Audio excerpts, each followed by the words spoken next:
Welcome back serial lovers. ஒரு வழியே எப்படியோ ஜீவா 30 லட்ச ரூபாவா அண்ணங்கிட்ட இருந்து ஆட்டையை போட்டாங்க. ஆனா எப்படியோ பணத்தை ஆட்டையை போட்டுட்டோம் அப்படின்னு சொல்லிட்டு ஜீவாவும் சந்தோஷமா இருக்காங்க. மொத்தமும் கரெக்டா அந்த 30 லட்ச ரூபா அண்ணனா பிடிச்சிடுறாங்க. அது எப்படி என்ன ஏதுங்கிறத இந்த வீடியோல மை ஓன் ஸ்டோரி ப்ரெடிக்ஷன்லாம் பார்க்கலாம் ஃப்ரெண்ட்ஸ். ஜீவா தாஸ் இருக்க இடத்துக்கு போறாங்க. சின்ன தான் கூட்டிட்டு போறாரு. சின்ன போய் தாஸை பார்க்கணும்னு சொல்லி ஒருத்தர் அங்க நின்றுட்டு இருக்காரு. ஒரு பாடி கார்டு மாதிரி இருக்காரு. பார்த்தா பிளாக் கேட் மாதிரி இருக்காரு. அவர்கிட்ட கேக்குறாங்க, தம்பி கொஞ்சம் வெயிட் பண்ணு, நான் போய் கேட்டுட்டு வரேன் அப்படின்னு சொல்லிட்டு, உன் பேர் என்ன சொன்னா? சின்ன சார் அப்படின்னு சொல்றாங்க. சரி சரி நான் கேட்டுட்டு வரேன்ட்டு போனவர், ஆமா எதுக்காக நீங்க வந்திருக்கீங்க அப்படிங்கிறாங்க. இல்ல இந்த பண விஷயமா அப்படிங்கிறாங்க. என்ன பண விஷயம்னா? சார் உங்ககிட்ட டீட்டெயிலா சொல்ல முடியாது சார், நான் அவங்க கிட்ட தான் பேசணும் அப்படின்னு சொல்லி சின்ன சொல்றாங்க. அதுக்கப்புறம் போய் அந்த ஆள் சொல்றாரு, இவங்கள வர சொல்லிடுறாங்க. துரைய பார்க்க அப்புறம் ஜீவா சின்ன 2 பேரும் உள்ள போறாங்க. சின்ன அண்ணன் நான் தான் சின்ன அப்படின்னு சொல்லி அவரோட டீட்டெயில் எல்லாத்தையும் சொல்லிட்டு, இவங்க தான் ஜீவா கனடால இருந்து வந்திருக்காங்க அப்படிங்கிற விஷயத்தையும் சொல்றாங்க. துரை சொல்றாரு, என்னமா உங்களுக்கு வேணும் சொல்லுங்க. சார் எனக்கு ஒரு டீட்டெயில் வேணும் சார். என்னமா டீட்டெயில்? சார் இந்த வீடுகளை எல்லாம் குடியிருக்கிற மாதிரி இருந்துட்டு அந்த வீட்டவே விற்கிறேன்னு சொல்லி அட்வான்ஸை வாங்கிட்டு ஒரு திருட்டுத்தனம் பண்ணிட்டு இருக்கான்ல, அவன் உங்ககிட்ட வந்து அந்த வாங்கின பணத்தை கொடுத்துட்டு வேற ஒரு சீரியல் இருக்க நம்பரை வாங்கிட்டு போவான்ல, அவனை பத்தி டீட்டெயில் வேணும், அவன் பேரு சரியா தெரியல அப்படிங்கிற மாதிரி சொல்றாங்க. ஏன்னா ஒவ்வொரு பக்கம் ஒவ்வொரு பேர் சொல்லியிருக்கான், உங்ககிட்ட என்ன பேர் சொல்லியிருக்கான்னு தெரியல, எனக்கு டீட்டெயில் சொல்லுங்க அப்படின்னு சொல்றாங்க. இங்க பாருமா, அதெல்லாம் தொழில் ரகசியம், அதெல்லாம் சொல்ல முடியாது, நீ முதல்ல கிளம்பு. சார் ரொம்ப அர்ஜென்டான விஷயம் சார், ப்ளீஸ் சார் அப்படிங்கிறாங்க ஜீவா. இங்க பாருமா, சொல்ல முடியாது அப்படின்னு சொல்றாங்க. சார் சார் 5 லட்சம் அவன் கொடுத்தானா நீங்க 10,000 ரூபாய் அவன் கிட்ட வாங்குறீங்க. அதே இது நான் உங்களுக்கு 50,000 ரூபாய் தர்றேன், நீங்க எனக்கு அவனோட டீட்டெயில்ஸ் கொடுங்க அப்படின்னு கேக்குறாங்க துரை கிட்ட. துரை யோசனை பண்றாரு. ஃபர்ஸ்ட் சொல்ல மாட்டேன்னு சொல்றாரு. ப்ளீஸ் சார் சொல்லுங்க அப்படின்னு சொல்லி கெஞ்சி கேக்குறாங்க. பணத்தை வேற அப்பவே 50,000 ரூபாய் டிரான்ஸ்ஃபர் பண்றேன்னு சொல்லிட்டு ரெடியா நிக்கிறாங்க. ஜீவா 50,000 ரூபாய் பணத்தை பார்த்தோன்னேவே மனசு மாற ஆரம்பிச்சாரு. துரை சொல்லலாமா வேண்டாமான்னு யோசனை பண்றாரு. சரிம்மா, பணத்துக்காக இல்ல, உன்னோட நல்ல மனசுக்காக உனக்கு இந்த விஷயத்த சொல்றேன் அப்படின்னு சொல்லிட்டு துரை சொல்றாரு. அவன் எங்க இருக்கான் என்ன எதுல எனக்கு தெரியாதுமா, எனக்கு கால் பண்ணுவான், இப்படி எனக்கு பணம் வேணும், சேஞ்ச் பண்ணணும்னு சொல்லுவான், இத்தனை காசு ரெடி பண்ணி வைன்னு சொல்லுவான், வருவான், வந்து சேஞ்ச் பண்ணிட்டு போயிடுவான், அவ்வளவுதான் எனக்கு தெரியும், போன் நம்பர் வேணா கொடுக்குறேன் நீ பாத்துக்கோ அப்படின்னு சொல்றாரு துரை. அந்த போன் நம்பரை வாங்கிட்டு அதுக்கப்புறம் துரைக்கு பணத்தை கொடுத்துட்டு அங்கிருந்து கிளம்பிடுறாங்க ஜீவா. அதுக்கப்புறம் வீட்டுக்கு வந்தோடனே ஜீவா கனடால இருக்கக்கூடிய தன்னோட ஃப்ரெண்ட் விக்ரம் அப்படிங்கிறவருக்கு கால் பண்றாங்க. விக்ரம் போனை அட்டன் பண்றாரு. டே விக்ரம், எனக்கு ஒரு ஹெல்ப் வேணும், அதுவும் அர்ஜென்டா பண்ணணும் அப்படின்னு சொல்றாங்க. ஒர்க் இப்போதும் இல்ல இருந்தாலும் எனக்கு பரவாயில்ல, எனக்கு அந்த ஒர்க் எல்லாம் விட்டுட்டு இதை பண்ணி கொடுறா அப்படின்னு சொல்றாங்க ஜீவா. ஜீவா பண்ணி தரேன் ஜீவா, நீ முதல்ல என்னன்னு சொல்லு அப்படின்னு விக்ரம் சொல்றாங்க. நான் இப்போ ஒரு போன் நம்பர் தருவேன், அந்த போன் நம்பர் எங்க இருக்கு அப்படிங்கிற லொகேஷனை எனக்கு சொல்லணும் அப்படின்னு சொல்றாங்க. என்ன விஷயம், யார் போன் நம்பர்? டே அதெல்லாம் எதுவுமே என்கிட்ட கேட்காதன்னு சொல்லிட்டேன்ல, எனக்கு இந்த ஹெல்ப்பை பண்ணு அப்படின்னு சொல்றாங்க. சரி விடு, நான் பார்த்து சொல்றேன், எனக்கு ஒரு 10-15 மினிட்ஸ் டைம் கொடு, நம்பர் மட்டும் எனக்கு இப்போ வாட்ஸ்அப் பண்ணிடு அப்படின்னு சொல்றாங்க. ஓகேடா நான் இப்போ பண்ணிடுறேன், நான் 15 மினிட்ஸ்க்குள்ள எனக்கு கொடுத்தணும்டா, ரொம்ப அர்ஜென்ட். சரி ஜீவா தந்துடுறேன் ஜீவா, நீ போனை கட் பண்ண, எனக்கு மெசேஜ் முதல்ல பண்ணு அப்படின்னு சொல்றாரு விக்ரம். அதுக்கப்புறம் வாட்ஸ்அப் பண்றாங்க விக்ரமுக்கு. அந்த போன் நம்பரை விக்ரம் சர்ச் பண்ணி பாக்குறாரு. அது மகாபலிபுரம் பக்கம் காமிக்குது. கரெக்டா எக்ஸாக்ட் லொகேஷனை கண்டுபிடிச்சு அந்த லொகேஷனையும் ஜீவாக்கு அனுப்பிச்சு விடுறாங்க.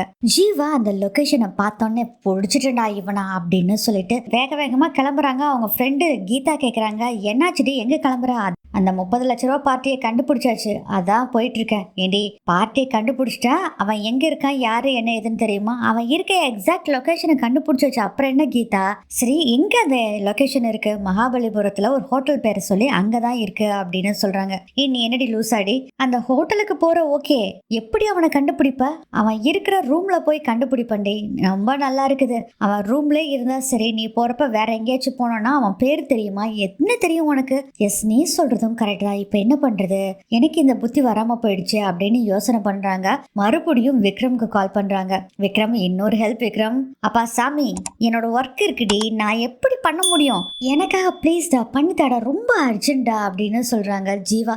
சொல்லி தொலை, என்ன ஹெல்ப் ஹெல்ப். நான் சொன்னல ஒரு நம்பரு, அதை நீ ஹேக் பண்ணணும் அந்த போனை. ஏய் நீ என்ன லூசா? ஏதாச்சும் ஹேக் பண்ணி தெரிஞ்சிருச்சுன்னா நம்ம மாட்டிக்கோண்டி. நம்ம எல்லாம் மாட்டோம். இங்க பாரு, நீ எப்படி பண்ணணும்னா, அவன் போன் யூஸ் பண்றப்போ அவனோட கேமராவும் ஒர்க் ஆகணும், ஃப்ரண்ட் கேமராவும் ஒர்க் ஆகணும், பேக் கேமராவும் ஒர்க் ஆகணும். அவன் பேசுறது என்னென்னு நான் எல்லாமே கேட்கணும். அதுக்கு தகுந்த மாதிரி ஏதாச்சும் பண்ணு அப்படின்னு சொல்றாங்க. விக்ரம் என்ன பண்றது, கேட்டு வேற தொலைச்சிட்டா. சரி வை நான் பண்றேன் அப்படின்னு சொல்லிட்டு, இதான் கடைசி டைம், இது மாதிரி வேலையெல்லாம் நான் செய்ய மாட்டேன் அப்படின்னு சொல்றாரு விக்ரம். ஓகே விக்ரம், நீ ஃபர்ஸ்ட் இதை செஞ்சு கொடுறா அப்படின்னு சொல்றாங்க. சரி வை போன அப்படின்னு சொல்லிட்டு 1 மணி நேரமா அவரு ட்ரை பண்றாரு. ட்ரை பண்ணி கடைசியில ஒரு பக்கா மெசேஜா அனுப்புறாரு. 30 லட்சம் ரூபாய் அண்ணனுக்கு அனுப்புறாரு. அவரும் ஏதோ ஒரு மெசேஜ் வந்திருக்கு. அதுல என்ன போட்டிருக்குன்னா, உங்க போனை அப்டேட் பண்ண வேண்டியது இருக்கு, அதனால இந்த லிங்கை கிளிக் பண்ணிட்டு ரீஸ்டார்ட் பண்ணுங்க, உங்களுக்கு அப்டேட் ஆயிரும் அப்படின்னு சொல்லி வந்திருக்கு. இதனை லட்சுமி போனை அப்டேட் பண்ண சொல்லி இருக்குது அப்படின்னு சொல்லி 30 லட்ச ரூபாய் பார்ட்டி அண்ணன் சொல்றாரு. என்னமோ தெரியலங்க, அப்டேட் பண்ணிட்டு விடுங்க அப்படின்னு சொல்றாரு. அவர் வச்சிருக்கிறதோ ஸ்மார்ட் போன். ஸோ இவர் அப்டேட் கொடுக்குறாரு. அந்த லிங்கை கிளிக் பண்ணி அப்டேட்டுக்காக அவர் அப்ளை பண்றாரு. ஆக்சுவலா அப்டேட் ஆகல, லிங்கை கிளிக் பண்ணோடனே ஹேக் ஆயிருது. இதுல ரீஸ்டார்ட் பண்ணிடுறாரு. சூப்பர், ஃபுல்லா ஹேக் பண்ணிடுறாங்க. ஃப்ரண்ட் கேமரா, பேக் கேமரா, அது மட்டும் இல்லாம அவங்க பேசுற வாய்ஸ் எல்லாமே தெரியுது. அதுக்கப்புறம் விக்ரம் ஜீவாக்கு கால் பண்றாங்க. நீ சொல்ற மாதிரி அவன் ஹேக் பண்ணியாச்சு அவனை. நான் ஒரு லிங்க் அனுப்பிச்சேன், அவனும் அந்த லிங்கை ஹிட் பண்ணிட்டான். இப்போ நம்ம கண்ட்ரோல்ல தான் இருக்கு. நீ வேணா உன்னோட இதெல்லாம் ஷேர் பண்ணி விடுறேன் அப்படின்னு சொல்றாங்க. அந்த இதை அப்படியே எனக்கு ஷேர் பண்ணி விடு அப்படின்னு சொல்றாங்க. இவங்களும் பாத்தீங்கன்னா அங்க நடக்கிறது எல்லாமே பாக்குறாங்க. ஃப்ரண்ட் கேமரால என்னென்ன இருக்கு, பேக் கேமரால என்னென்ன தெரியுது, எல்லாமே இருக்கு. உங்க வாய்ஸும் தெரியுது. அது எல்லாத்த விட முக்கியமா 30 லட்ச ரூபாய் அண்ணன் இருக்காருல்ல, அவரோட ஃபேஸும் தெரியுது, அவங்க ஒய்ஃபோட ஃபேஸும் தெரியுது.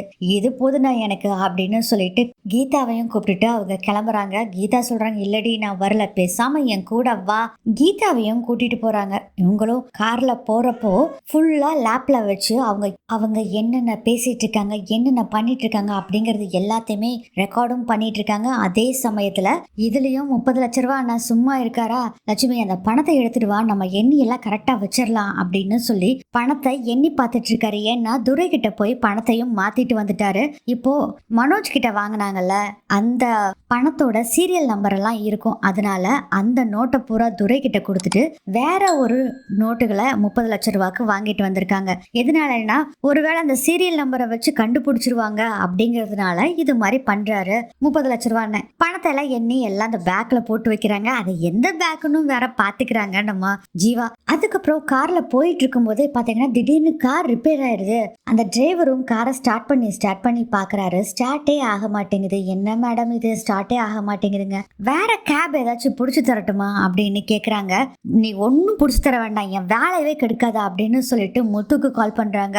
முத்து மேடம் நான் இப்ப அர்ஜென்டா வேற ஒரு வேலையில இருக்க மேடம், என்னால வர முடியாது அப்படின்னு சொல்றாரு. முத்து ப்ளீஸ் முத்து, எனக்கும் ரொம்ப அர்ஜென்ட் முத்து, இது இல்லைன்னா என்னோட வாழ்க்கையே போச்சு முத்து ப்ளீஸ் அப்படின்னு சொல்றாங்க. நீங்க வாங்க, எனக்கு அர்ஜென்டா நீங்க வாங்க ப்ளீஸ் அப்படின்னு கெஞ்சி கேக்குறாங்க ஜீவா. இவங்க பேசுறதெல்லாம் கேட்டோடனே முத்துவும் சரி வர்றேன்னு சொல்லிடுறாரு. ரவி கிட்ட சொல்றாரு, டேய் ஒரு மணி நேரத்து வேலைடா, நான் முடிச்சுட்டு வந்துடுறேன், அப்புறம் போய் பார்க்கலாம்டா அப்படின்னு சொல்றாங்க. டேய் நமக்கு வீட்டுல பெரிய பிரச்சனை ஓடிட்டு இருக்கு, நீ என்னடா சவாரி போறேன்னு சொல்றீ? இல்லடா அவங்களும் ஏதோ பிரச்சனைன்னு சொல்றாங்கடா, நான் என்னன்னு போய் பார்த்துட்டு வந்துடுறேன் அப்படின்னு சொல்றாங்க. சரின்னு சொல்லிடுறாரு ரவியும். அதுக்கப்புறம் கார் எடுத்துட்டு லொகேஷன் அனுப்பிச்சு விட்டுருப்பாங்க ஜீவா. அந்த இடத்துக்கு போறாரு முத்து. ஜீவா சொன்ன லொகேஷனுக்கு போயிடுறாங்க. ஜீவாவை பார்த்துறாரு முத்து. என்னாச்சு மேடம்? முத்து நான் வேற ஒரு கால் டாக்ஸில வந்த முத்து, அதே என்னன்னா ப்ராப்ளம் ஆகி இங்கே நின்றுச்சு, அதனாலதான் உங்களை கூப்பிட்டு, ரொம்ப அர்ஜென்ட், சீக்கிரம் போகணும் முத்து, நம்ம அப்புறம் பேசிக்கலாம் போலாமா அப்படின்னு சொல்றாங்க. சரி வாங்க அப்படின்னு சொல்லிட்டு முத்துவும் ஜீவாவையும் கீதாவையும் கூப்பிட்டுட்டு அங்கிருந்து கிளம்புறாரு. இவங்களும் லேப்ல பார்த்துக்கிட்டே வந்துட்டு இருக்காங்க. மேடம் நீங்க எந்த ஹோட்டல் சொன்னீங்க அப்படின்னு கேக்குறாங்க. ஒரு ஹோட்டல் பேரை சொல்லி அங்கதான் முத்து போகணும் அப்படிங்கிறாங்க. ஓகே மேடம் போயிடலாம் அப்படின்னு போயிட்டு இருக்காங்க. எவ்வளவு நேரம் ஆகும் முத்து அப்படிங்கிறாங்க. இன்னும் ஒரு 10 நிமிஷத்துல போயிடலாம் மேடம் அப்படின்னு சொல்றாங்க. அதுக்கப்புறம் 10 நிமிஷத்துல அந்த ஹோட்டலையும் போய் அடைஞ்சிடறாங்க. மேடம் நீங்க சொன்ன ஹோட்டல் வந்துருச்சு அப்படின்னு சொல்றாங்க. தேங்க்ஸ் முத்து அப்படின்னு இறங்கி கீழே வேகமா போறாங்க. மேடம் ஏதாச்சும் ஹெல்ப் என்ன சொல்லுங்க, நான் வரேன் அப்படின்னு முத்து சொல்றாரு. இல்ல முத்து நானே பாத்துக்குவேன் அப்படின்னு சொல்லிட்டு கீதாவை கூப்பிட்டுட்டு ஒரு சாஃப்ட்வேர் சாஃப்ட்வேரை வச்சு அவங்க லேப்ல பார்த்துட்டு இருந்தாங்கல்ல, அந்த சாஃப்ட்வேரவே அவங்க ஃபோன்ல இன்ஸ்டால் பண்ணிக்கிட்டு அப்புறம் அந்த வீடியோவை ஆக்டிவேட் பண்ணி விட்டுறாங்க. இப்போ அந்த 30 லட்ச ரூபா அண்ணா எந்த ரூம்ல இருக்காருன்னு ஃபர்ஸ்ட் கண்டுபிடிக்கணும். ஏன்னா ரிசப்ஷன்ல கண்டிப்பா யாரை பார்க்க வந்திருக்கீங்க அப்படின்னு சொல்லி கேட்பாங்க. ஸோ என்ன பண்றது அப்படின்னு யோசனை பண்ணிட்டு இந்த லக்கேஜ் எல்லாம் தூக்கிட்டு போறதுக்கு பசங்க இருப்பாங்கல்ல, அவங்க கிட்ட இந்த லொகேஷனை காமிச்சு இது எந்த நம்பர் ரூம் அப்படின்னு கேக்குறாங்க. அவன் திருன்னு முழிக்கிறான். காசு 2 கொடுத்த உடனே மேடம் சொல்றேன் மேடம் அப்படின்னு சொல்லிட்டு டீட்டெயிலா இது 15ஆம் நம்பர் ரூம் செகண்ட் ஃப்ளோர்ல இருக்கு அப்படிங்கறத சொல்லிடுறாரு. இன்னும் உனக்கு ஒரு 100 ரூபாய் தரேன், அந்த ரூம்ல தங்கி இருக்கவங்களோட பேரு என்னன்னு கேட்டு சொல்றியா அப்படின்னு சொல்றாங்க. மேடம் இந்த 15ஆம் நம்பர் ரூமுக்கு டீ கேட்டிருந்தாங்க மேடம், என் ஃப்ரெண்டு தான் டீ கொடுக்க போறான், அவங்கிட்ட கேட்டு வர சொல்றேன் அப்படின்னு சொல்லிட்டு அவங்க ஃப்ரெண்டு கிட்ட சொல்லி விடுறாரு இந்த 100 ரூபாய் வாங்கின அண்ணன். அவரும் கேட்டுட்டு வரேன்னு சொல்லிட்டு அந்த பேரர் போய் 15ஆம் ரூமுக்குள்ள போய் 30 லட்ச ரூபாய் அண்ணன் கிட்ட டீ 2 கொடுத்துட்டு, சார் நீங்க ரொம்ப நல்லவங்களா இருக்கீங்க சார், உங்க பேர் என்ன சார் அப்படின்னு கேக்குறாங்க. அவர் பேரை சொல்லுவாரா 30 லட்ச ரூபாய் அண்ணன்? கண்டிப்பா சொல்லவே மாட்டாரு. அவர் என்ன சொல்றாருன்னா வெங்காயம்னு வச்சுக்கப்போ அப்படின்னு சொல்லி அனுப்பிச்சு விடுறாரு. இதுனடா இப்படி சொல்றாரு அப்படின்னு சொல்லிட்டு வந்துட்டு அந்த 100 ரூபாய் வாங்கின ஆள் இருக்காருல்ல, அவர்கிட்ட டேய் அந்த ஆள் பேரவே சொல்ல மாட்டேங்கிறான்டா, வெங்காயம்னு வச்சுக்கப்போன்னு அனுப்பிச்சு விட்டுட்டாருடா அப்படின்னு சொல்றாங்க. ஜீவா கிட்ட வந்து அந்த வார்ட் பாய் சொல்றாரு, மேடம் அதனால பேரு சொல்ல மாட்டேன்ட்டாரு அப்படின்னு சொல்றாங்க. என்ன பண்றது அப்படின்னு யோசனை பண்ணிட்டு இருக்கும்போது ரிசப்ஷன்ல பேசி பார்க்கலாம் அப்படின்ட்டு ரிசப்ஷனுக்கு போறாங்க. நான் இப்படி 15ஆம் நம்பர் ரூமுக்கு போகணும் அப்படிங்கிற விஷயத்த சொல்றாங்க. யாரை பார்க்கணும் அப்படிங்கிறாங்க. அங்க வந்திருக்க ஹவுஸ் பையிங் ஏஜென்ட் ஒருத்தர் இருக்காரு, அவரை தான் நான் பார்க்கணும் அப்படின்னு சொல்றாங்க. ஜீவா சரி மேடம் போங்க அப்படின்னு சொல்லி அனுப்பிச்சு விட்டுறாங்க. அதுக்கப்புறம் லிஃப்ட்ல 2வது ஃப்ளோர் போறாங்க. அங்க இருக்க 15ஆம் நம்பர் ரூமுக்கு போறாங்க. கூடவே அந்த லக்கேஜ் பாய் 100 ரூபா கொடுத்தாங்க பாத்தீங்கன்னா, அந்த லக்கேஜ் பாயையும் கூட்டிட்டு போறாங்க. அவர்கிட்ட இன்னொரு 500 ரூபாவை கொடுத்து நீ அவன்கிட்ட கதவை தட்டி ரூமை சுத்தம் பண்ணணும்னு சொல்லு, அப்புறம் நான் பாத்துக்கிறேன் அப்படின்னு சொல்றாங்க. சரிங்க மேடம் அப்படின்னு சொல்லிட்டு மறுபடியும் போய் 15ஆம் நம்பர் ரூமை கதவை தட்டுறாரு. 30 லட்ச ரூபாய் அண்ணனும் கதவை திறக்கிறாரு. சார் ரூம் எல்லாம் நான் கிளீன் பண்ணணும் சார். ரூமை கிளீன் பண்றதா, அதெல்லாம் ஒண்ணு வேண்டாம் போ அப்படின்னு சொல்லும் போதே பாத்தீங்கன்னா டப்புன்னு உள்ள வந்துடுறாங்க ஜீவா கீதா 2 பேரும். நீங்க யாரு உள்ள வந்தீங்க, நீங்க யாரு அப்படின்னு சொல்லும் போதே தம்பி நீ போ ரொம்ப தேங்க்ஸ் அப்படின்னு சொல்லி அந்த லக்கேஜ் தூக்கிட்டு வர்ற பாய் அனுப்பிச்சு விட்டுட்டு கதவை சாத்திடுறாங்க ஜீவா. 30 லட்ச ரூபா அண்ணன் லக்ஷ்மி 2 பேரும் கேக்குறாங்க, நீங்க யாரு, எதுக்கு இங்க வந்திருக்கீங்க, முதல்ல வெளியே போங்க அப்படின்னு சொல்றாங்க. அதெல்லாம் எதுவுமே கண்டுக்காம ஜீவா நேரா போய் சோஃபால போய் கால் மேல கால் போட்டு போய் உட்காடுறாங்க. ஏய் நீ யாருமா, எதுக்குமா இங்க வந்து உட்கார, எழுந்திரிச்சு போ, போலீஸ்க்கு கம்ப்ளைண்ட் பண்ணிட்டுமா. டே பண்ணிடா, தைரியம் இருந்தா போலீஸ்க்கு கால் பண்ணு, நானும் சொல்லுவேன் 30 லட்ச ரூபாவை ஆட்டையை போட்டுட்டு வந்திருக்கிறான்னு விஷயத்த சொல்லுவேன், நீ பண்ணு தைரியமா இருந்தா பண்ணு அப்படின்னு சொல்றாங்க. ஜீவா கப்புன்னு அப்படி ஷாக் ஆகி நின்றுட்டு இருக்காரு. 30 லட்ச ரூபாய் அண்ணன் அவங்க ஒய்ஃப் ஐயோ மாட்டிக்கிட்டமா அப்படிங்கிற மாதிரி பார்த்து நின்றுட்டு இருக்காங்க. அதே சமயத்துல நம்ம முத்துவை காமிக்கிறாங்க. முத்துவுக்கு பயங்கரமான தலைவலி. ஏன்னா பணத்தை கண்டுபிடிக்கணும், 30 லட்ச ரூபாய் வேற, நம்ம அண்ணனோட லைஃப் போயிருமே அப்படின்னு நினைக்கிறாங்க முத்து. அந்த 30 லட்ச ரூபாய் அங்கே இங்கேன்னு பெரட்டி தான் கொடுத்துருக்காரு மனோஜ். அதனால எப்படியாச்சும் அவனுக்கு கண்டுபிடிச்சு கொடுத்துடணும் அப்படின்னு முடிவில் இருக்காரு முத்து. தலை வலிக்குது, சரி ஒரு காஃபியை குடிச்சிட்டு வரலாம்னு சொல்லிட்டு காஃபி ஷாப் தான் பக்கத்துலேயே இருக்கு. அந்த ரெஸ்டாரண்ட் இருக்குல்ல, அதுக்கு ஆப்போசிட்லேயே ஒரு காஃபி ஷாப் இருக்கு. சும்மா சின்ன கடை தான். அந்த கடைக்கு போறாரு. ஆனா ஒரு காஃபி கொடுங்கண்ணா அப்படின்னு சொல்லி காஃபி வாங்கி குடிச்சிட்டு இருக்காரு. காஃபியை குடிச்சுக்கிட்டே அப்படியே மீனாக்கு கால் பண்ணி பேசிட்டு இருக்காரு முத்து. என்னாச்சுங்க, ஏதாச்சும் ஆள் கிடைச்சதுங்களா, பாத்தீங்களா அப்படின்னு சொல்றாங்க. இல்ல மீனா நான் பாத்துட்டு இருக்கேன், அதுக்குள்ள அந்த கிளைண்ட் ஒருத்தவங்க கூப்பிட்டாங்க, அதனாலதான் நான் இங்க வந்துட்டேன். என்னங்க இங்க பணத்தை காணான்னு எல்லாம் தேடிட்டு இருக்கிறாங்க, நீங்க என்னடானா கிளைண்ட் கூப்பிட்டாங்கன்னு சவாரிக்கு போயிருக்கீங்களே அப்படின்னு சொல்றாருங்க. மீனா இல்ல மீனா அவங்களும் எதுவும் அர்ஜென்ட் போல இருக்கு மீனா, ரொம்ப அவசரம்னு சொல்றாங்க, அதனாலதான் வந்தேன், ரவி தேடிட்டு இருக்கான், நான் ரவிக்கு வேணா பேசுறேன்னு சொல்லிட்டு மீனா கிட்ட பேசிட்டு இருக்காரு முத்து. அடுத்ததே ஜீவாவை காமிக்கிறாங்க. ஜீவா கால் மேல கால் போட்டு உட்காந்துட்டு இருக்காங்க. இவர் திருன்னு நின்றுட்டு இருக்காரு. என்ன நின்றுட்டு இருக்கீங்க, உட்காருங்க அப்படின்னு சொல்றாங்க. அதுக்கப்புறம் பயந்து அந்த சோஃபால உட்கார்றாரு. 30 லட்ச ரூபாய் அண்ணன், இங்க பாடா தம்பி, ஏன்னா தம்பியா அப்படித்தான் கூப்பிடுவேன், நீ சொல்றத முதல்ல கேளு, 30 லட்ச ரூபாவும் மரியாதையை என்கிட்ட கொடுத்துரு, இல்லைன்னு வச்சுக்கோ அவ்வளவுதான் போலீஸ் கிட்ட சொல்லிடுவேன் அப்படின்னு சொல்றாங்க. என்கிட்ட 30 லட்ச ரூபாய்லாம் எதுவுமே இல்ல, நான்லாம் ஒன்றும் திருடவும் இல்ல அப்படின்னு சொல்றாரு 30 லட்ச ரூபாய் அண்ணன். அவங்க ஒய்ஃப் லக்ஷ்மி சொல்றாங்க, ஆமாங்க எதுவுமே நாங்க திருடல, நாங்க இங்க சுத்தி பார்க்க வந்தோம் அப்படின்னு சொல்றாங்க. நம்பிட்டோம், உன்னோட வீடியோ அக்கு வேற வேற ஆணி வேற என்கிட்ட இருக்கு. நீ வேணா பாக்குறியா? வேணா ஒரு குறும்படம் நான் போட்டு தரேன். 30 லட்சம் ரூபாவை மனோஜ் கிட்ட இருந்து ஆட்டைய போட்ட உன் பேர் என்ன? வெங்காயம், மிஸ்டர் வெங்காயம் கரெக்டா அப்படிங்கிறாங்க. திருத்துன்னு முழிக்கிறாங்க. 30 லட்ச ரூபா அண்ணா. அப்போ அந்த பேரு என்னன்னு கேட்க சொன்னது இந்த அம்மா தான் போல இருக்கு அப்படின்னு தெரிஞ்சுக்கிறாரு. இங்க பாருமா, அதெல்லாம் நான்லாம் ஒண்ணு எடுக்கல. எனக்கு 30 லட்ச ரூபாய் எதுவும் தெரியாது. மனோஜ்னு ஒருத்தருமே எனக்கு தெரியாது. லட்சுமி பேசாம வா கிளம்பலாம் நம்ம அப்படின்னு சொல்லிட்டு லட்சுமி அவங்க ஒய்ஃபை கூப்பிட்டுட்டு கிளம்புறாரு. 30 லட்ச ரூபா அண்ணன் ஹலோ ஹலோ ஹலோ அப்படின்னு சொடக்கு போட்டு கூப்பிட்டு இங்க வா உட்காரு உட்காரு. நீ இப்போ வெளியில எங்கேயும் போக முடியாது. நான் தான் குறும்படம் போட்டு காமிக்கிறேன்னு சொன்னேன். இந்த குறும்படத்தை பார்க்கலன்னு வச்சுக்கோ, நெடும்படத்தை கொண்டு போய் நான் போலீஸ் ஸ்டேஷன்ல கொடுத்துருவேன். கொடுக்கட்டுமா அப்படின்னு சொல்றாங்க. ஐயோ அம்மா தாயே, குறும்படமும் போட வேணாம், நெடும்படமும் போட வேண்டாம், நான் வந்து உட்கார்றேன் அப்படின்னு வந்து உட்காந்துக்கிறாரு. சரி, இப்போ உனக்கு ஒரு வீடியோவை காமிப்பனாமா, அந்த வீடியோவை பார்த்துட்டு நான் சொல்றத நீ கேட்கணுமாமா, சரியா அப்படின்னு சொல்லிட்டு இவங்க பணத்தை என்னது பேசுனது எல்லாத்தையுமே அந்த வீடியோ பார்த்துட்டு வந்தாங்கல்ல கார்ல வர்றப்போ லேப்டாப்ல, அதை ஃபுல்லா இவங்க ஸ்கிரீன் ரெக்கார்ட் பண்ணி வச்சிருக்காங்க. அதை ஃபுல்லா போட்டு காமிக்கிறாங்க. ஜீவா 30 லட்ச ரூபாய் அண்ணன் கிட்ட அந்த பணத்தை வாங்கினது, இவங்க மனோஜ் கிட்ட இருந்து எப்படியோ பணத்தை வாங்கிட்டு வந்துட்டோம் அப்படின்னு சொல்றதையும், இந்த பணத்தையும் எக்ஸ்சேஞ்ச் பண்ணியாச்சு, இனி உடனே பெங்களூருக்கு நம்ம கிளம்பணும், அந்த வீடியோ எல்லாத்தையுமே போட்டு காமிக்கிறாங்க. ஜீவா பார்த்து அதிர்ச்சி ஆகுறாங்க. அப்போ ஜீவா சொல்றாங்க, இங்க பாரு, உன்னை திருடினது தப்புன்னு நான் சொல்லல, நீ எங்கேயா திருடு என்னமோ பண்ணு, எனக்கு அதை பத்தி கவலை இல்லை. ஆனா அந்த மனோஜ் கிட்ட இருந்து எடுத்த 30 லட்ச ரூபாய் பணத்தை என்கிட்ட கொடுத்துரு அப்படின்னு சொல்றாங்க. பயங்கர ஷாக்கா, நான்லாம் கொடுக்க முடியாது அப்படின்னு சொல்றாரு. நான் எவ்வளவு கஷ்டப்பட்டு பணத்தை ஆட்டை போட்டேன் தெரியுமா அப்படின்னு 30 லட்ச ரூபாய் அண்ணன் சொல்றாரு. டே அடங்கு அடங்கு, எனக்கு அந்த 30 லட்ச ரூபாய் கொடுத்துரு, நீங்க யாரு அதை கேட்கறதுக்கு அப்படின்னு சொல்லுவோம். ஏன்னா நான் அவங்ககிட்ட 27 லட்ச ரூபாய் கொடுத்து ஏமாந்துருக்கேன், அதனால எனக்கு 30 லட்ச ரூபாய் இங்க வந்தே ஆகணும். நீ 30 லட்ச ரூபாவை என்கிட்ட கொடுக்கலன்னா நான் நேரா போய் போலீஸ் கிட்ட கம்ப்ளைண்ட் பண்ணிடுவேன், இந்த வீடியோவே போட்டு காமிச்சிருவேன், அப்புறம் நீ தான் மாட்டுவ. இப்ப திருடுற 30 லட்ச ரூபாய் இல்ல, இதுக்கு முன்னாடி என்னென்ன கோல்மால் பண்ணிருக்கியோ அது பூராத்துக்கும் சேர்த்து வச்சு உனக்கு போலீஸ் ஆப்பு வைப்பாங்க, பரவாயில்லையா அப்படின்னு சொல்றாங்க. ஜீவா அப்புறம் யோசனை பண்ணி பாக்குறாரு. அவங்க ஒய்ஃப் லக்ஷ்மி சொல்றாங்க, எங்க பேசாம இந்த பணத்தை கொடுத்துருங்க, இது போனா போயிட்டு போகுது, நம்ம தான் மாட்டிக்க மாட்டோமே, அப்புறம் பணத்தை வேணா சம்பாரிச்சுக்கலாம் விடுங்க அப்படின்னு சொல்றாங்க. சரிம்மா, 30 லட்ச ரூபாய் பணத்தை உங்ககிட்ட நான் கொடுத்தேன்னா என்னை மாட்டி விட மாட்டேன்னு எப்படி நான் உன்னை நம்புறது அப்படின்னு கேக்குறாரு 30 லட்ச ரூபாய் அண்ணன். அதுக்கு ஜீவா சொல்றாங்க, இங்க பாரு, எனக்கும் மனோஜுக்கும் ஆகவே ஆகாது, அவன் என்கிட்ட அது போலீஸ் கிட்ட வச்சு என்கிட்ட 27 லட்ச ரூபாய் பணத்தை வாங்கினான், எனக்கு எவ்வளவு அவமானமா இருந்தது தெரியுமா, அதனால அவனை பழி வாங்கறதுக்காக தான் நான் இந்த பணத்தை ஆட்டையை போடுறேன், இது என்னோட பணம், என்னோட பணத்தை தான் நான் வாங்குறேனே தவிர அவன் பணத்தை வாங்கல அப்படின்னு ஜீவா சொல்றாங்க. யோசனை பண்றாரு 30 லட்ச ரூபாய் அண்ணன். இவங்க கிட்ட கொடுக்க மாட்டேன்னு சொன்னா கண்டிப்பா போலீஸ் ஸ்டேஷனுக்கு போவாங்க, நம்ம மேல கம்ப்ளைண்ட் கொடுத்துட்டா வீடியோவும் காமிச்சா அவ்வளவுதான், இது வரைக்கும் சம்பாரிச்ச காசு எல்லாத்தையும் சேர்த்து வச்சு நம்ம மாட்டிக்குவோம், எல்லா காசும் போயிடும். 30 லட்ச ரூபாய் தானே போனா போகுது, நம்ம சம்பாரிச்சுக்கலாம் அப்படின்னு சொல்லிட்டு 30 லட்ச ரூபாய் பணத்தை கொடுக்குறேன்னு சொல்லி ஒத்துக்கிறாரு. 30 லட்ச ரூபாய் அண்ணன். லக்ஷ்மியும் ஆமா நாங்க கொடுத்துறோம் அப்படின்னு சொல்றாங்க. சரி, பேசிக்கிட்டே இருந்தா என்ன பண்றது, எனக்கு டைம் ஆகுது, சீக்கிரம் காசு எடுத்து வைங்க அப்படின்னு சொல்றாங்க. சரிங்க அப்படின்னு சொல்லிட்டு அந்த பேக்கோட கொண்டு வந்து அந்த பணத்தையும் வைக்கிறாங்க.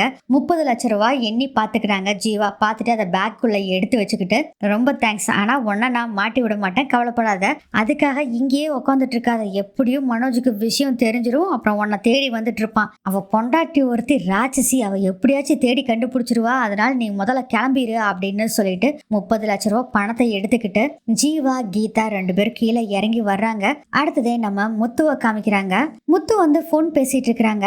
அப்போ ஜீவா கார் கிட்ட வந்துட்டு கூப்பிடுறாங்க முத்துவை. ஆக்சுவலா கால் பண்றாங்க ஜீவா முத்துக்கு. முத்து ஆக்சுவலா ரவி கிட்ட பேசிக்கிட்டு இருக்காரு. ரவி செகண்ட் கால் வருது, அவங்க கன்னடக்காரமா தான் கூப்பிடுறாங்க, நான் இப்ப அவங்கள பிக்கப் பண்ணிட்டு வர்றேன், அவங்கள இறக்கி விட்டுட்டு நேரா நீ சொல்ற இடத்துக்கு வந்துடுறேன்டா, சரி முத்து சீக்கிரம் வந்துரு அப்படின்னு சொல்லிட்டு ரவி போனை கட் பண்ணிடுறாரு. அதுக்கப்புறம் அந்த காஃபி ஷாப்ல எவ்வளவு பில்லு ஆச்சு அப்படின்னு இந்த கேஷ் கவுண்டர் கிட்ட போய் கேக்குறாங்க.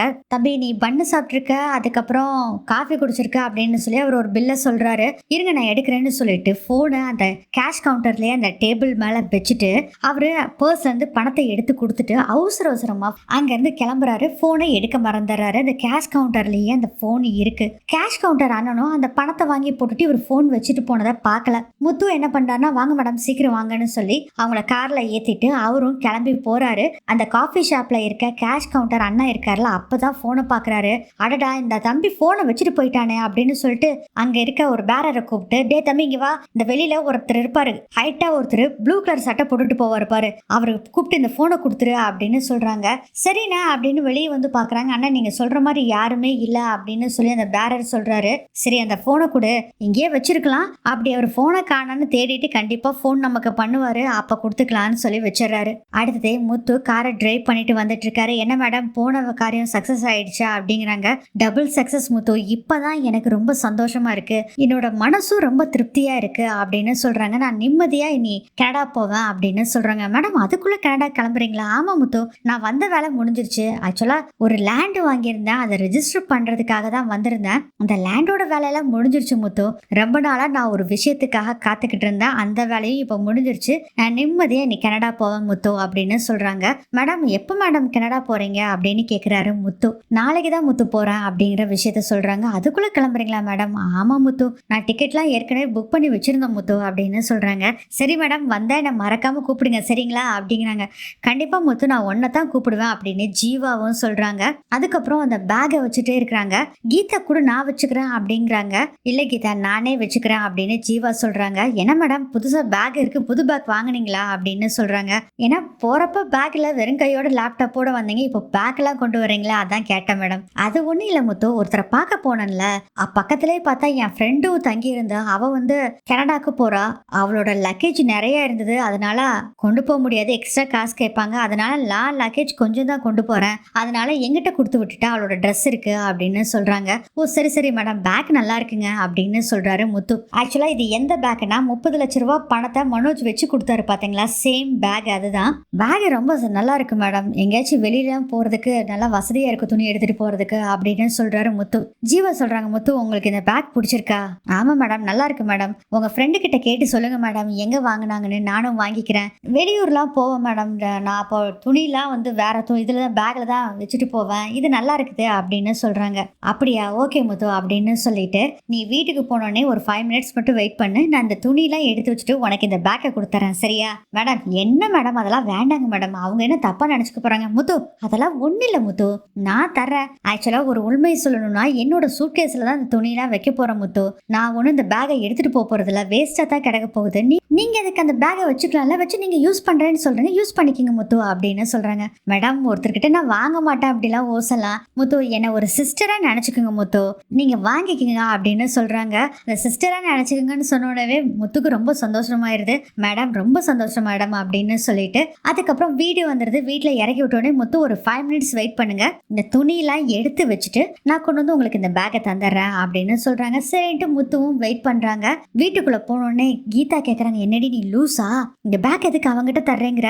ஏய் நான் ஒன்னும் லூஸ் எல்லாம் இல்ல, புத்திசாலித்தனமா தான் பிளான் பண்ணிட்டு இருக்கேன். 30 லட்ச ரூபாவை எடுத்து நான் இப்ப பேங்க்ல போட்டுருவேன். இந்த பேக்கை நான் வச்சிருந்தேன்னா நமக்கு தான் சேஃப்டி இல்ல, நான் எப்படியும் இந்த பேக்கை வெளியே தான் தூக்கி போட போறேன், ஏன்னா அந்த பேக்கை வச்சு கண்டுபிடிச்சாலும் கண்டுபிடிச்சிருவாங்க, அதனாலதான் முத்துக்கிட்ட அதை வெளியே தூக்கி போடுறதுக்கு முத்துக்கிட்ட கொடுத்துடலாம் அப்படிங்கிற விஷயத்த சொல்றாங்க. ஜீவா இதுவும் சூப்பர் ஐடியா தான், சரி கொடுத்துரு அப்படின்னு சொல்றாங்க. அதுக்கப்புறம் 30 லட்ச ரூபாய் பணத்தை எடுத்து வச்சுட்டு அந்த பேக்கை முத்துட்ட கொடுத்துட்டு இந்த பணத்தை அப்படியே முத்துவோட வண்டியிலே போய் பேங்க்ல போட்டுட்டு வந்துடலாம் அப்படின்னு சொல்லிட்டு 30 லட்ச ரூபாய் பணத்தை வேற ஒரு பேக்ல வச்சுக்கிட்டு இந்த பேக்கை முத்துக்கிட்ட கொடுக்குறாங்க கொண்டு வந்து. முத்து ரொம்ப தேங்க்ஸ் மேடம் அப்படின்னு சொல்றாங்க. முத்து இன்னொரு ஹெல்ப், இன்னொரு பக்கம் பேங்குக்கு போகணும், எனக்கு ஒரு சின்ன வேலை இருக்கு, அங்க போயிட்டு வந்துடலாமா? கண்டிப்பா மேடம் போயிட்டு வந்துடலாம் அப்படின்னு சொல்றாங்க.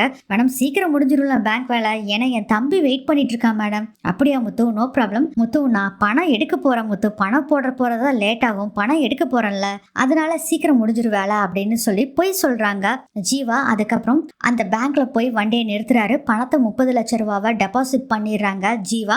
மறுபடியும் வீட்டுல வந்து இறங்கிடுறாங்க.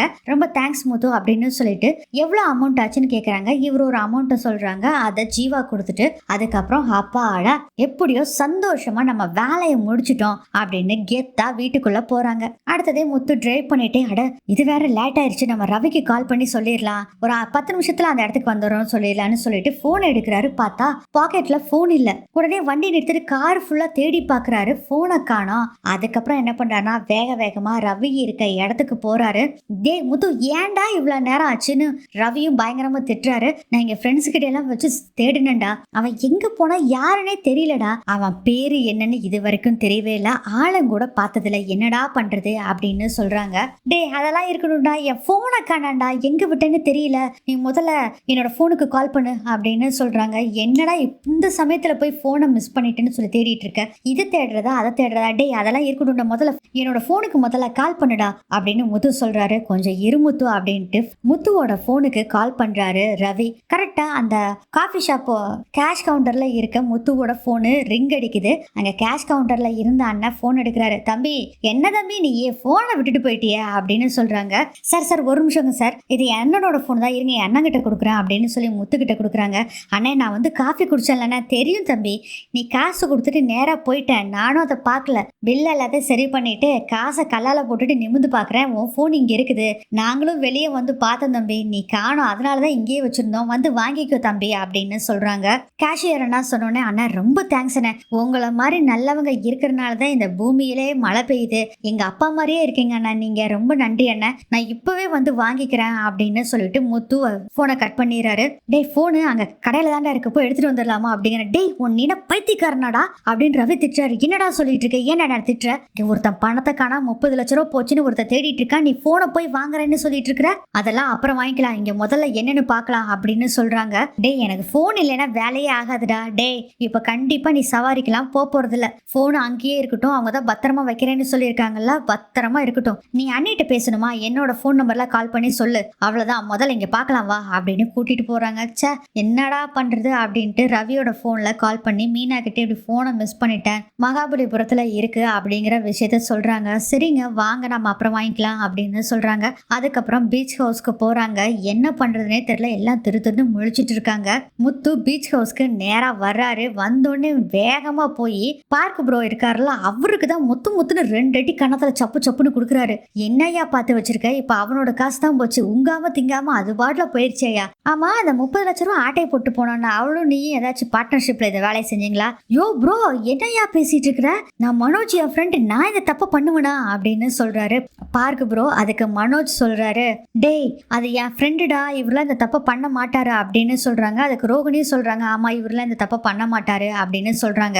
முத்து சொல்றாரு, நல்லா இது மட்டும் நல்லா வக்கனையா பேசுங்க, ஆனா பணத்தை மட்டும் கோட்டை விட்டுருங்க, இப்ப எங்கேன்னு போய் அவனை தேடுறது அப்படின்னு சொல்லிட்டு. டே பார்க்கண்ணா அவனை முதல்ல நீ பாத்திருக்கியா?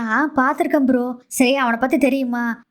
தெரியாது. அவன் யாருன்னு தெரியுமா? தெரியாது. அவன் எங்க இருந்து வர்றான்னு தெரியுமா? தெரியாது. பேரு என்னன்னு தெரியுமா ப்ரோ? தெரியாது ப்ரோ. டே என்னடா அப்புறம் பண்ணி வச்சிருக்க நீ, அப்புறம் எந்த ஒரு நம்பிக்கையில அவன் வீட்டை விற்கிறான்னு சொல்லி நீ இவங்கிட்ட பணத்தை வாங்கி கொடுத்துருக்க? ப்ரோ சாரி ப்ரோ, தெரியாம ஏதோ நடந்து போச்சு ப்ரோ, நானும் இப்படி ஆகும் நினைச்சும் கூட பார்க்கல ப்ரோ, ரொம்ப நாளா அவர் வாக்கிங் வந்துட்டு இருப்பாரு, அப்படி பேசிதான் பழக்கம், ஆனா இப்படி ஏமாத்துவாரு நம்பவே முடியல ப்ரோ, நான் நம்பி ஏமாத்துட்டேன் ப்ரோ அப்படின்னு சொல்றாரு பார்க் ப்ரோவும். மனோஜ் சொல்றாரு, ஏன் ப்ரோ இப்படி என் காசெல்லாம் போச்சு, இப்படி பண்ணிட்டீங்களே ப்ரோ அப்படின்னு சொல்லி அவரு ஒரு பக்கம் திட்டிக்கிட்டு இருக்காரு. இப்படியே பேசிக்கிட்டு இருந்தோம்னா அவன் பணத்தை தூக்கிட்டு எங்கேயாச்சும் போயிட போறான், முதல்ல எங்கன்னு தேடி கண்டுபிடிக்கணும் அப்படின்னு சொல்றாங்க. விஜயா ஒரே கவலையில உட்காந்துட்டு இருக்காங்க. என் பையன் இவ்வளவு கஷ்டப்பட்டு இந்த வீடு வாங்கினானே, நானும் ஸ்விம்மிங் பூல்லாம் இருக்குன்னு கற்பனை பண்ணிக்கிட்டு இருந்தேனே, கடைசியில இப்படி ஆயிருச்சே அப்படின்னு அவங்க ரொம்ப ஃபீல் பண்ணிட்டு இருக்காங்க.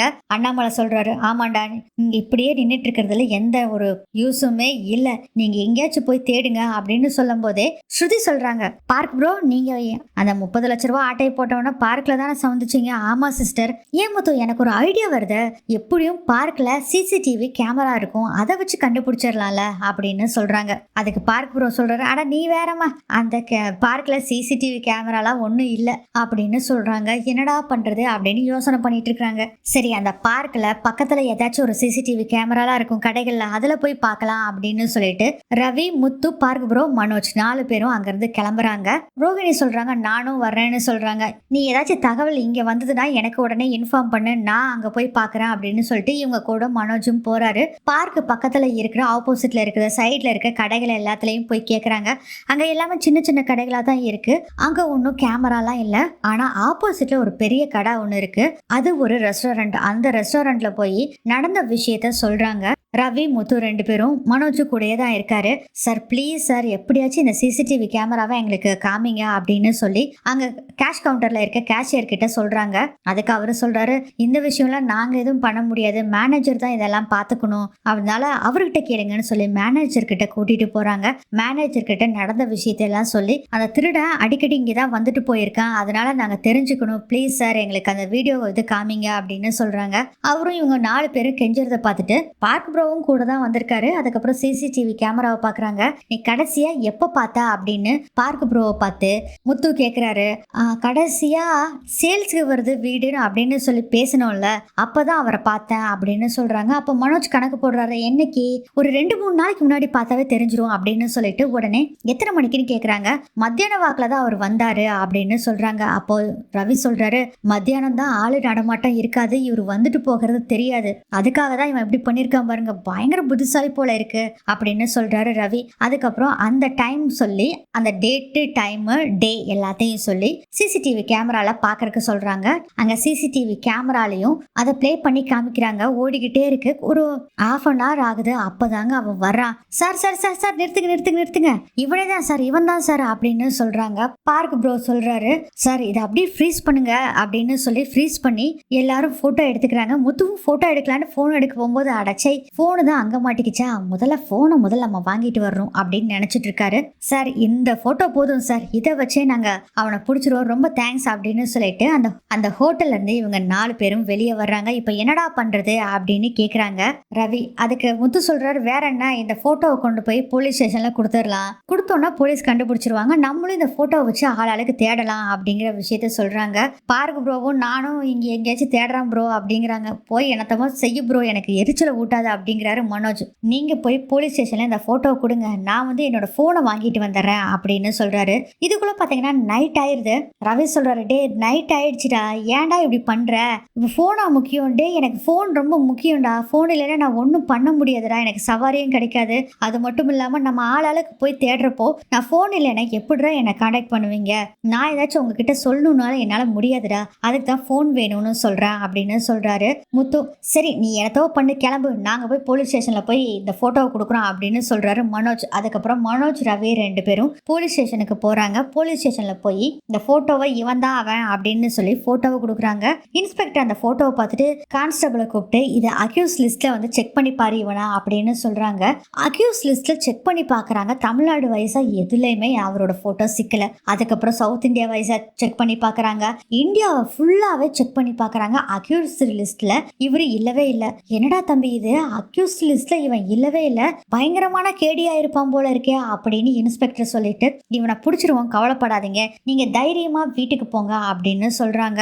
சரிங்க அப்படின்னு சொல்லிட்டு மனோஜ் ரவி 2 பேரும் பீச் ஹவுஸ்க்கு தான் போறாங்க. அதுக்குள்ள பீச் ஹவுஸுக்கு உண்மையான ஓனர் வர்றாரு. ரோகிணி இவங்க எல்லாருமே நடந்த விஷயத்துக்காக மன்னிப்பு கேட்டுக்கிறாங்க. சார் இப்படி தெரியாம நடந்துருச்சு, நாங்க 30 லட்சம் ரூபாய் கொடுத்துருக்கோம் சார் அப்படிங்கிற விஷயத்தையும் சொல்லிட்டு நாங்க போலீஸ்ல கம்ப்ளைண்ட் கொடுத்துருக்கோம் அப்படின்னு ரோஹிணி பேசிட்டு இருக்கும் போதே மனோஜ் ரவி 2 பேரும் வீட்டுக்குள்ள வராங்க. இந்த ஓனர் நிக்கிறத பார்த்துட்டு, சார் இப்பதான் சார் நாங்க கம்ப்ளைண்ட் கொடுத்துருக்கோம், சாரி சார் உங்களை தப்பா பேசிட்டோம், எங்களுக்கு தெரியாது சார், நாங்க 30 லட்ச ரூபாய் அவங்ககிட்ட நம்பி ஏமாத்துட்டோம் அப்படின்னு சொல்றாங்க. அதுக்கு அந்த ஓனர் சொல்றாரு, பரவாயில்லப்பா, இந்த வீட்டுல தான்ப்பா அவன் தங்கிட்டு இருந்தான், குடி இருக்கிறேன்னு சொல்லி அட்வான்ஸ் எல்லாம் கொடுத்தான்ப்பா, ஆனா 2-3 மாசம் கூட இருக்கலப்பா, வேற ஊருக்கு டிரான்ஸ்பர் ஆயிடுச்சுன்னு சொல்லிட்டு கிளம்பிட்டாப்பா, சாரிப்பா எனக்கும் தெரியல அப்படின்னு சொல்லுவோம். சார் அவனோட போட்டோ இப்பதாங்க சார் எங்களுக்கு கிடைச்சது, அந்த போட்டோவை நாங்க போலீஸ் ஸ்டேஷன்ல கொடுத்துட்டு தான் வந்திருக்கோம், கண்டிப்பா அவனை கண்டுபிடிச்சிருவோம் சார், அது வரைக்கும் நாங்க இங்க இருக்கலாமா சார் அப்படின்னு மனோஜ் கேக்குறாரு. தாராளமா இருந்துக்குங்க, எங்களுக்கு மனசு ரொம்ப கஷ்டமா இருக்கு, ஏன் வீட்டை காமிச்சு ஒருத்தவங்களை ஏமாத்திருக்கான், சாரி தம்பி மன்னிச்சிருங்க அப்படின்னு சொல்றாரு. அவரும் வந்து ரொம்ப நல்ல மனுஷனா இருக்காரு.